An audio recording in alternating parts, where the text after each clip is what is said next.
Okay, so a couple weeks ago we started a series on the Sermon on the Mount, and we started actually by looking at the end of the Sermon on the Mount and Jesus' words and talking about how Jesus was in many ways like Moses, how Moses brought the law and a way of living that was a good way of life, and Jesus is doing the same. And Jesus said, if you hear my words and you do them, you're like a wise man who built his house on the rock.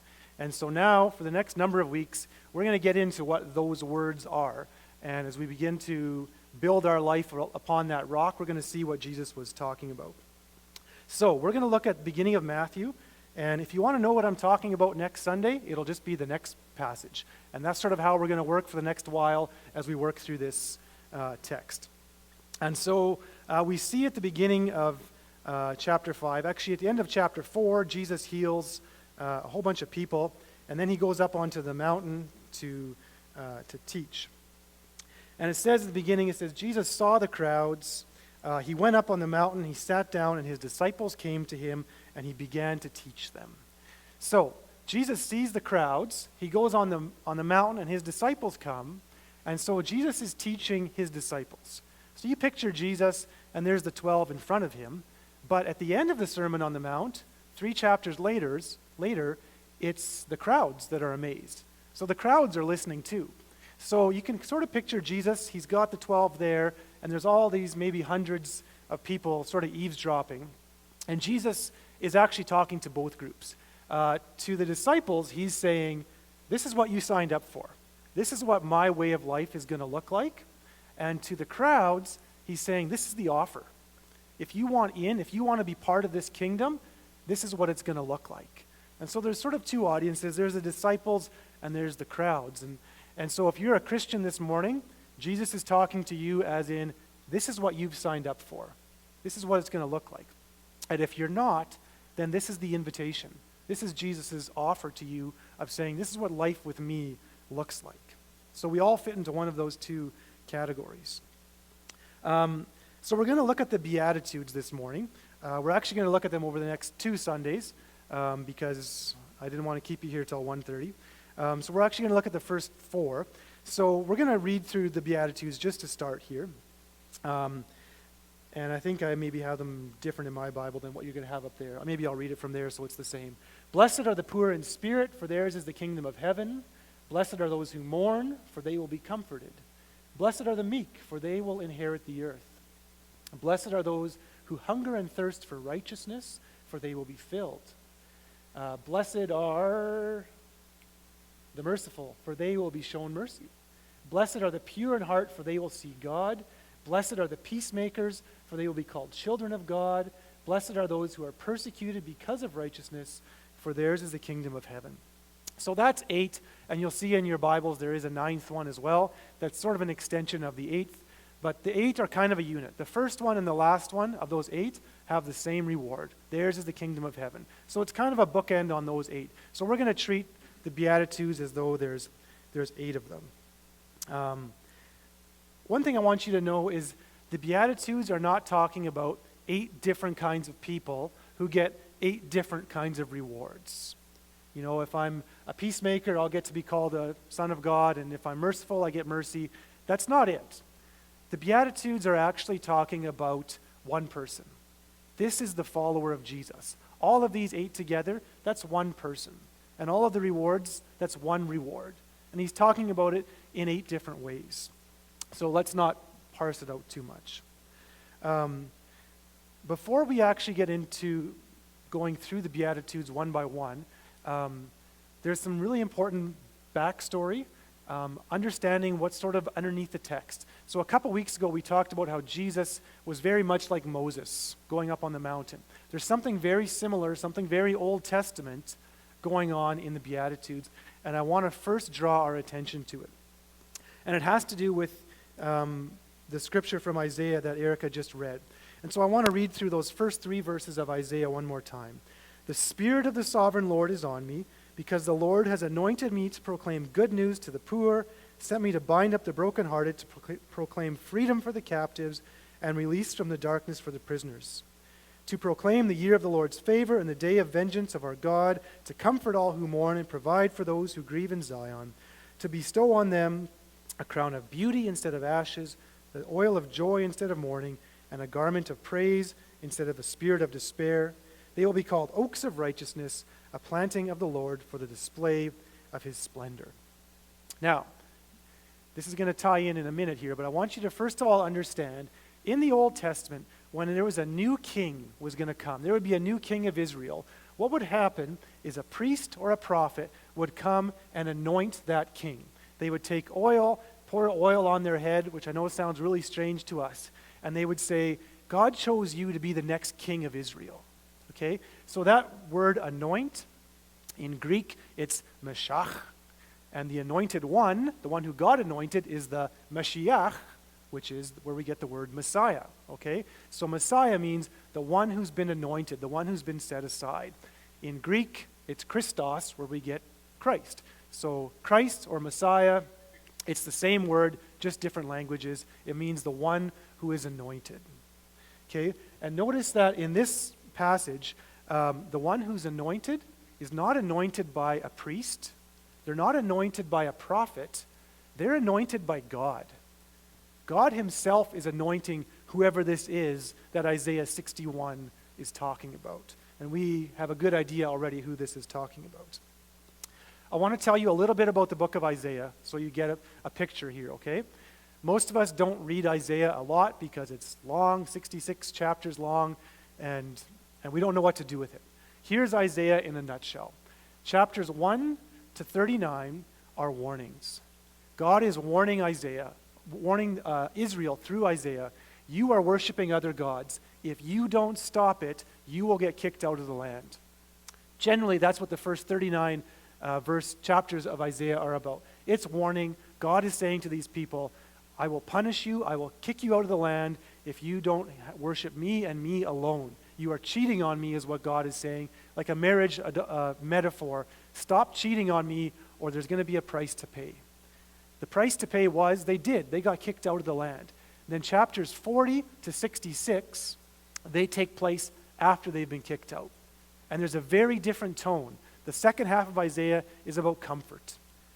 Chapter 40 begins with comfort, comfort my people, says God. So now it's God saying, I haven't forgotten about you. I know you're in exile, you're being punished, but I haven't forgotten about you, and I will save you. Okay? That's sort of Isaiah. You need to sort of have that. Here's my analogy. If you have a kid who is constantly misbehaving, and you tell them, this evening, we're going to go out for ice cream as a family, and if you don't stop hitting your brother, you're not going to come.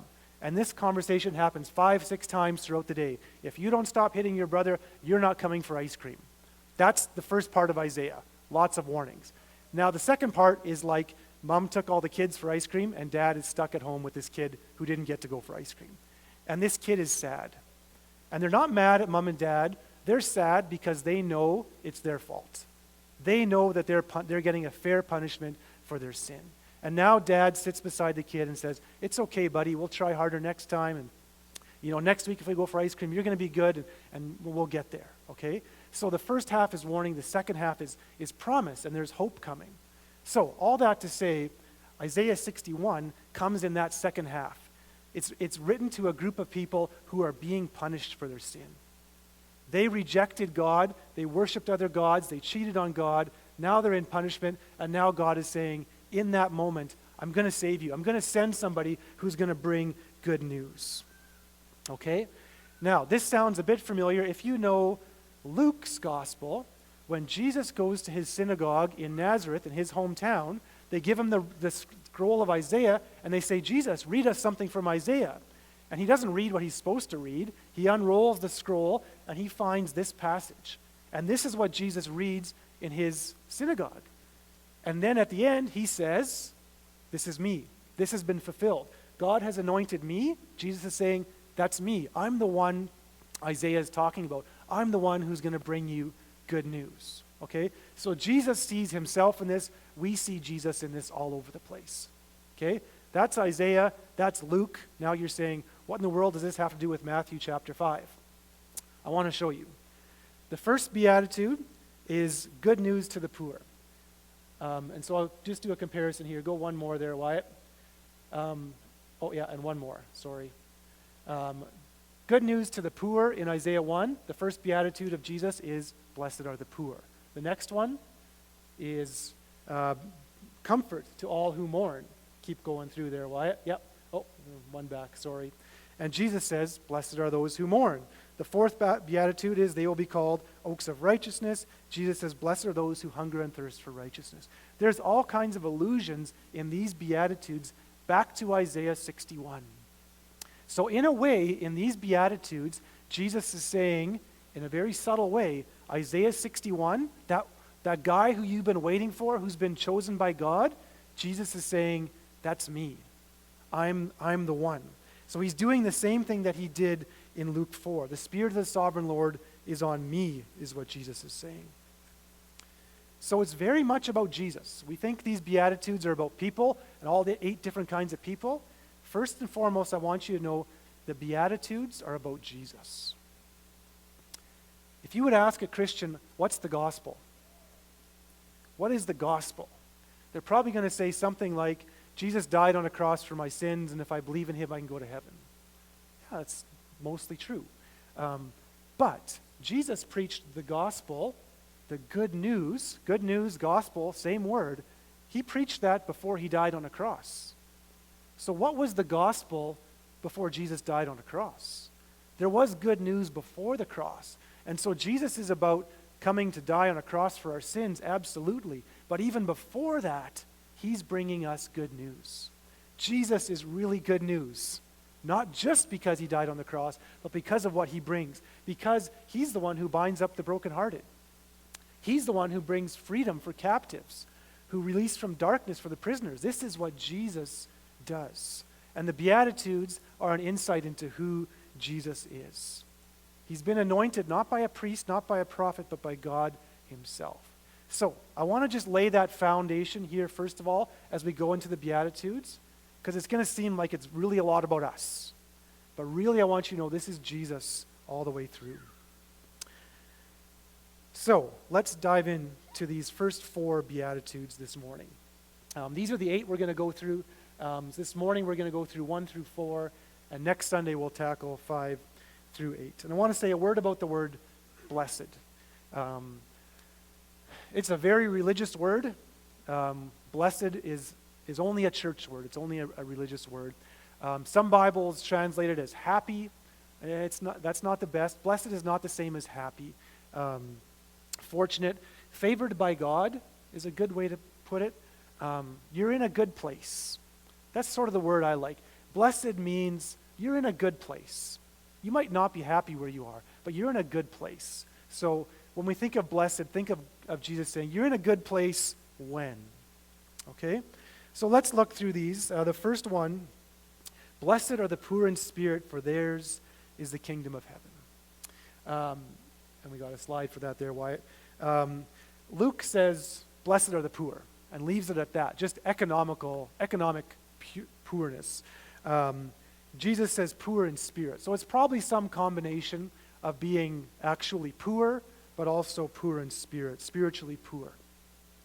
So what does that mean to be poor in spirit? That's not a phrase we use a lot. I'll tell you what it means. The poor in spirit are the people who are broken and helpless, and they have very little to offer God. And they come to God like that.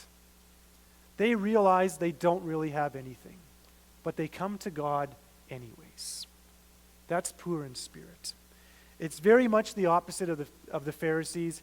They were rich in spirit. They thought they had it all. Jesus says this is a good place to be.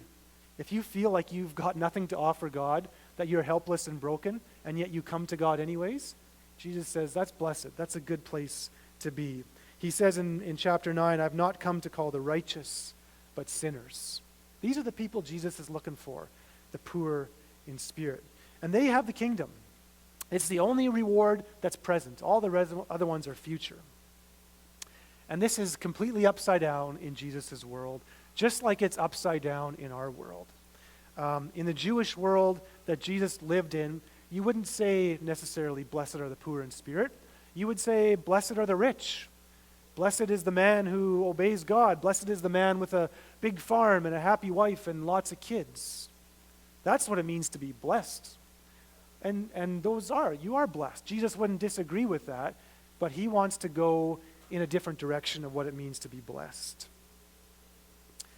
Theirs is the kingdom of heaven. That means they get salvation. That means they get life.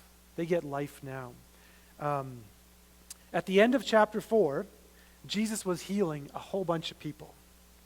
They brought him all the sick, those afflicted with various diseases and pains, those oppressed by demons, epileptics, and paralytics, and he healed them.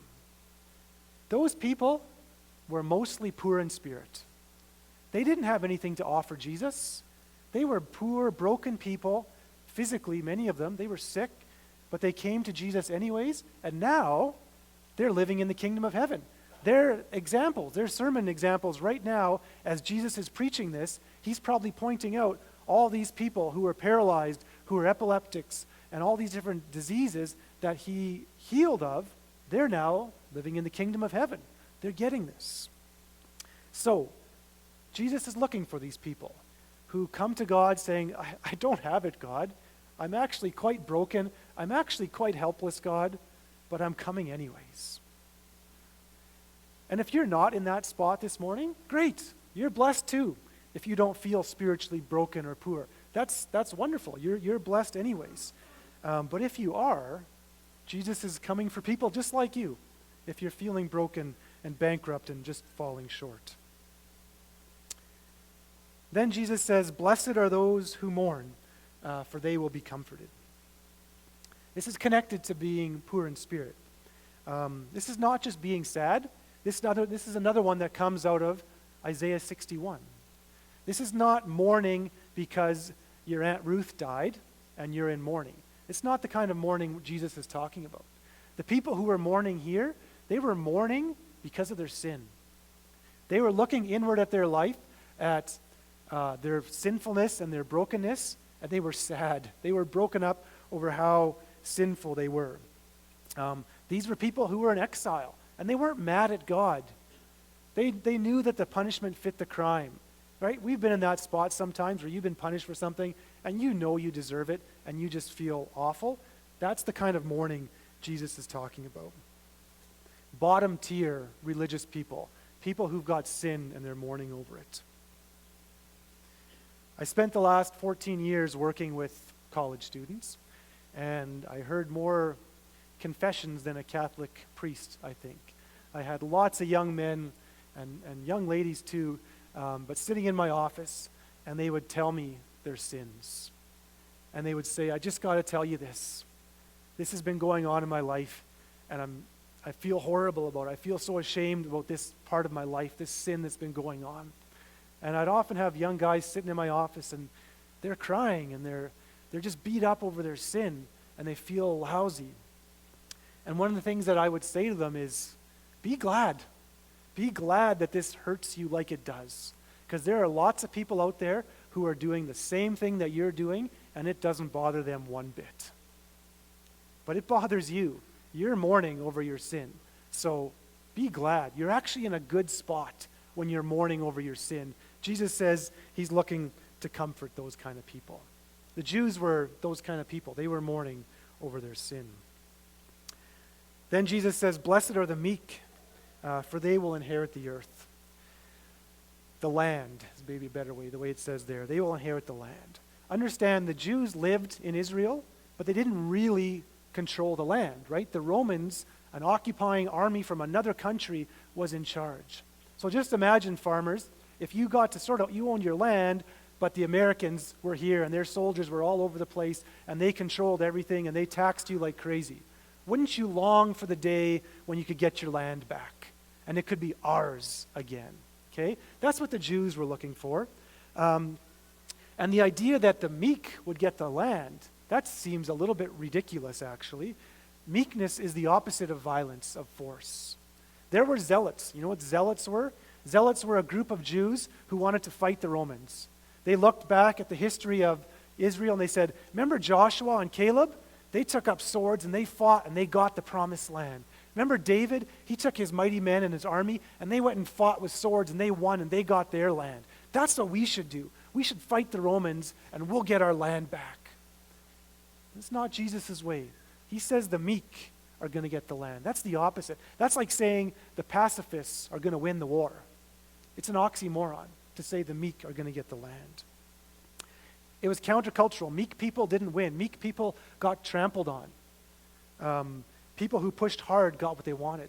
We just came out of an election, and we got another election coming up, right? How popular would a country's leader be if they were meek? They're never going to win an election by being meek. Nice guys don't win. Meek people don't win.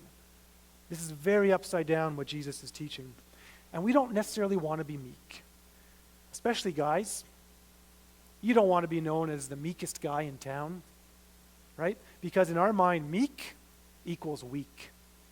And meek does not equal weak. Jesus is actually quoting the Old Testament here. Did you know that? He's quoting Psalm 37. This is what Psalm 37 says. Do not fret because of those who are evil, or be envious of those who do wrong, for like grass they will soon wither, like green plants they'll soon die away. Trust in the Lord and do good. Dwell in the land and enjoy safe pasture. Take delight in the Lord, and he will give you the desires of your heart. Commit your way to the Lord. Trust in him, and he will do this. He will make your righteous reward shine like the dawn, your vindication like the noonday sun. Keep going, it's going to come yet. Be still before the Lord and wait patiently for him. Do not fret when people succeed in their ways, when they carry out their wicked schemes. Refrain from anger and turn from wrath, and do not fret, it leads only to evil. For those who are evil will be destroyed, but those who hope in the Lord will inherit the land. A little while, and the wicked will be no more. Though you look for them, they will not be found. Here it is, but the meek will inherit the land and enjoy peace and prosperity. This is what it means to be meek. All of these things. Do not fret about evil. Go to the next slide here. This is a list, okay? Trust in the Lord. Take delight in him. Commit your way to him. Here's what it means to be meek. It means to patiently wait. If you're not meek, you go out and you get it. I need to get this done now. I want things my way, and it needs to happen. That's the opposite. Meek people patiently wait. They trust. They refrain from anger. And guys, we can do that. That's not weakness. That's trusting in the Lord. And Jesus was meek. He says, "Come to me, all who are weary and heavy laden, and I will give you rest, for I am gentle and humble in heart." That word gentle is the same word for meek. I know it doesn't make sense to be meek. In our world, it will never work. Meek people aren't going to win. But Jesus' world is upside down. And take comfort in that just as uncomfortable as this line is for us, it was just as uncomfortable for Jesus' listeners. No one wants to pursue meekness. But Jesus says that's the way. That's the Jesus way. Patiently trusting. And the last one is, blessed are those who hunger and thirst for righteousness, for they will be filled. This is similar to the first two. These are people who lack righteousness, who have sin in their life. They're doing too many bad things. They're not doing enough good things. And they're longing for righteousness. They're looking for more righteousness, for things to be made right in their own life, for things to be made right in the world. And Jesus says later on in the sermon, he says, "Ask and it will be given. Look for it and you will find. Knock and the door will be open to you." If you're looking for righteousness, Jesus says, you're in a good place. You're blessed. If you're looking at your own life and saying, "Oh, Jesus, I long for more righteousness in my own life," Jesus says, you're blessed. You're in a good place because you're going to be satisfied. You're going to be filled. Those are the kind of people that I'm looking to fill. So, in summary, these are the first four. People who are poor in spirit. They are broken and helpless before God, and they come to God like that. They don't pretend to have anything at all. They just say, "God, I'm a mess. I'm poor in spirit. I'm broken. I'm coming anyways." They are mourning over their sin. They're looking inside and they're saying, "Oh God, I've made a mess of my life. I'm so messed up. I've done so much wrong. I really wish I hadn't."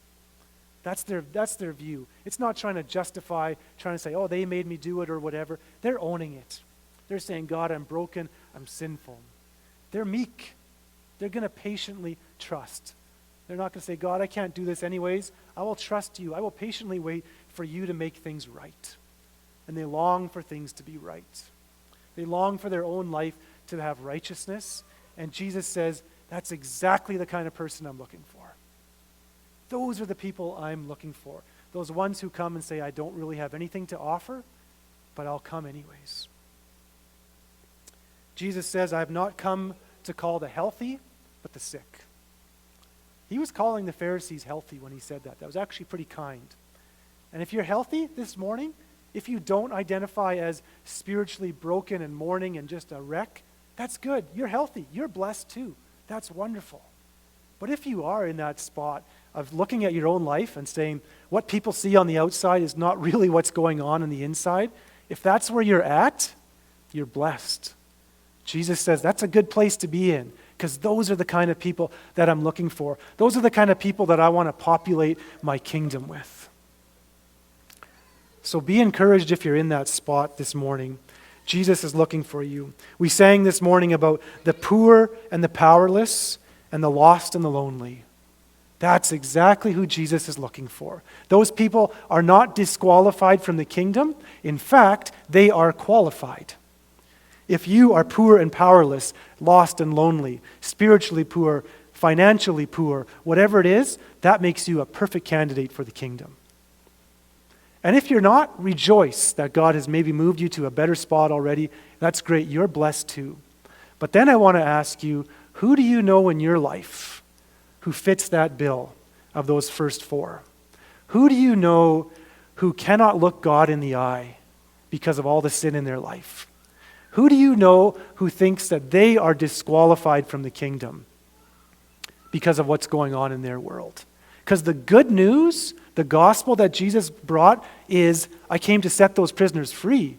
I came to bring a new life and a new joy for those people. Those people that you know who think they're disqualified, they are precisely qualified. Those are exactly the people Jesus is looking for.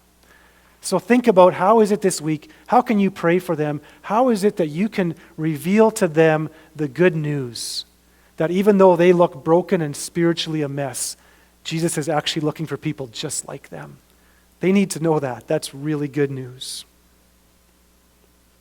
Let's pray.